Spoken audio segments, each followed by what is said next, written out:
नमस्कार दोस्तों। आज हम पढ़ेंगे कक्षा 12वीं इतिहास के पहले अध्याय ईंट मनके तथा अस्थियां के 20 सबसे महत्वपूर्ण प्रश्न और उनके छोटे छोटे उत्तर। तो चलिए शुरू करते हैं। पहला प्रश्न, हड़प्पा सभ्यता के प्रमुख नगर कौन कौन से थे? तो इसका सही जवाब हो जाएगा हड़प्पा, मोहनजोदड़ो, लोथल, कालीबंगा, राखीगढ़ी और धौलावीरा।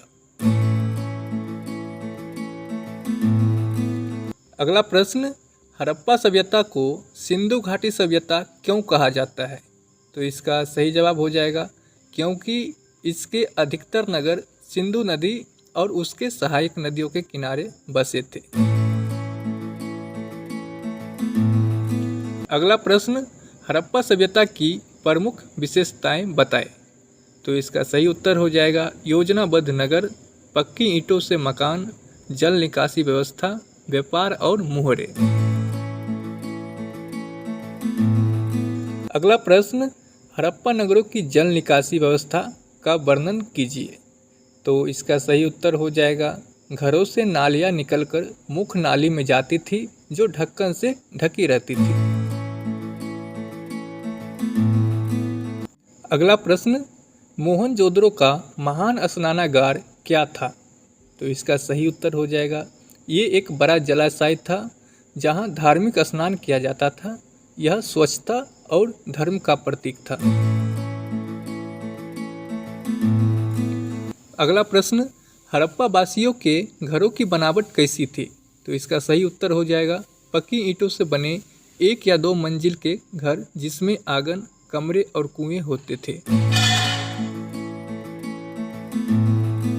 अगला सवाल, हड़प्पा सभ्यता के प्रमुख व्यवसाय कौन से थे? तो इसका सही उत्तर हो जाएगा कृषि, पशुपालन, धातु उद्योग, मनके बनाना और व्यापार करना।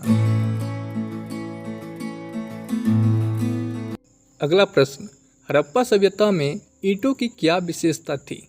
तो इसका सही जवाब हो जाएगा ईंटें पक्की होती थी और उनका अनुपात 1:2:4 रखा जाता था। अगला सवाल, हड़प्पा सभ्यता में धातु उद्योग का वर्णन कीजिए। इसका सही उत्तर हो जाएगा तांबा, कांसा, सोना और चांदी का उपयोग होता था। ढलाई और मिश्र धातु में कुशल थे वो लोग।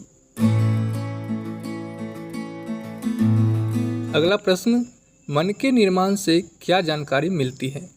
तो इसका सही जवाब हो जाएगा लोथल और चनहुद्रो में कार्यशालाएं मिली जो व्यापार और शिल्पकला के प्रमाण देते हैं।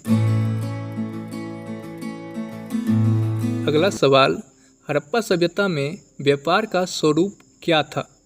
तो इसका सही उत्तर हो जाएगा आंतरिक व बाहरी दोनों व्यापार होते थे। मेसोपोटामिया से भी संबंध था। अगला प्रश्न, मेसोपोटामिया से हड़प्पा का क्या संबंध था? तो इसका सही उत्तर हो जाएगा मेसोपोटामिया की मोहरों में मेलुहा नाम से हड़प्पा का उल्लेख मिलता है। अगला सवाल, हड़प्पा सभ्यता की लिपि की क्या विशेषताएं थी? तो इसका सही उत्तर हो जाएगा यह चित्र लिपि थी, दाएं से बाएं लिखी जाती थी और अब तक ये पढ़ा नहीं गया है। अगला प्रश्न, हड़प्पा सभ्यता में धर्म की क्या विशेषताएं थी? तो इसका सही उत्तर हो जाएगा माता देवी, पशुपति महादेव, वृक्ष और पशुओं की पूजा की जाती थी। अगला सवाल, हड़प्पा सभ्यता के पतन के कारण बताइए।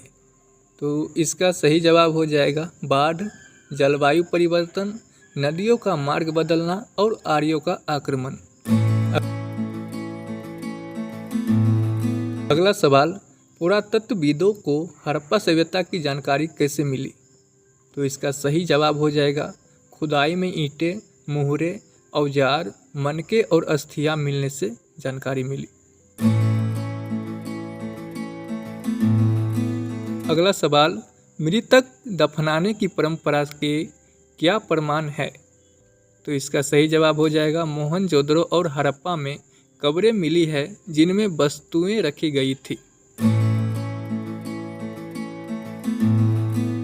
अगला प्रश्न, हड़प्पा सभ्यता की कला कैसी थी? तो इसका सही जवाब हो जाएगा मिट्टी के बर्तन, मूर्तियाँ, मनके और धातु का कला बहुत उत्कृष्ट थी।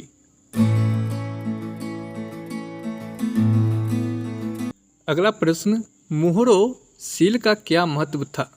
तो इसका सही जवाब हो जाएगा मुहरों पर पशु और लिपि अंकित होती थी। उनका प्रयोग व्यापार में पहचान के लिए होता था। अगला सवाल और लास्ट सवाल, हड़प्पा सभ्यता का सामाजिक जीवन कैसा था? तो इसका सही जवाब हो जाएगा समाज संगठित था, परिवार मुख्य संस्था थी और पुरुष महिला दोनों काम करते थे। तो दोस्तों, ये थे अध्याय 1 ईंटें, मनके तथा अस्थियां के 20 सबसे जरूरी प्रश्न और उनके संक्षिप्त उत्तर। अगर वीडियो अच्छा लगे तो लाइक, शेयर और सब्सक्राइब जरूर करें। अगले वीडियो में हम अध्याय 2 के प्रश्न उत्तर लेके आएंगे। तब तक के लिए जय हिंद, धन्यवाद।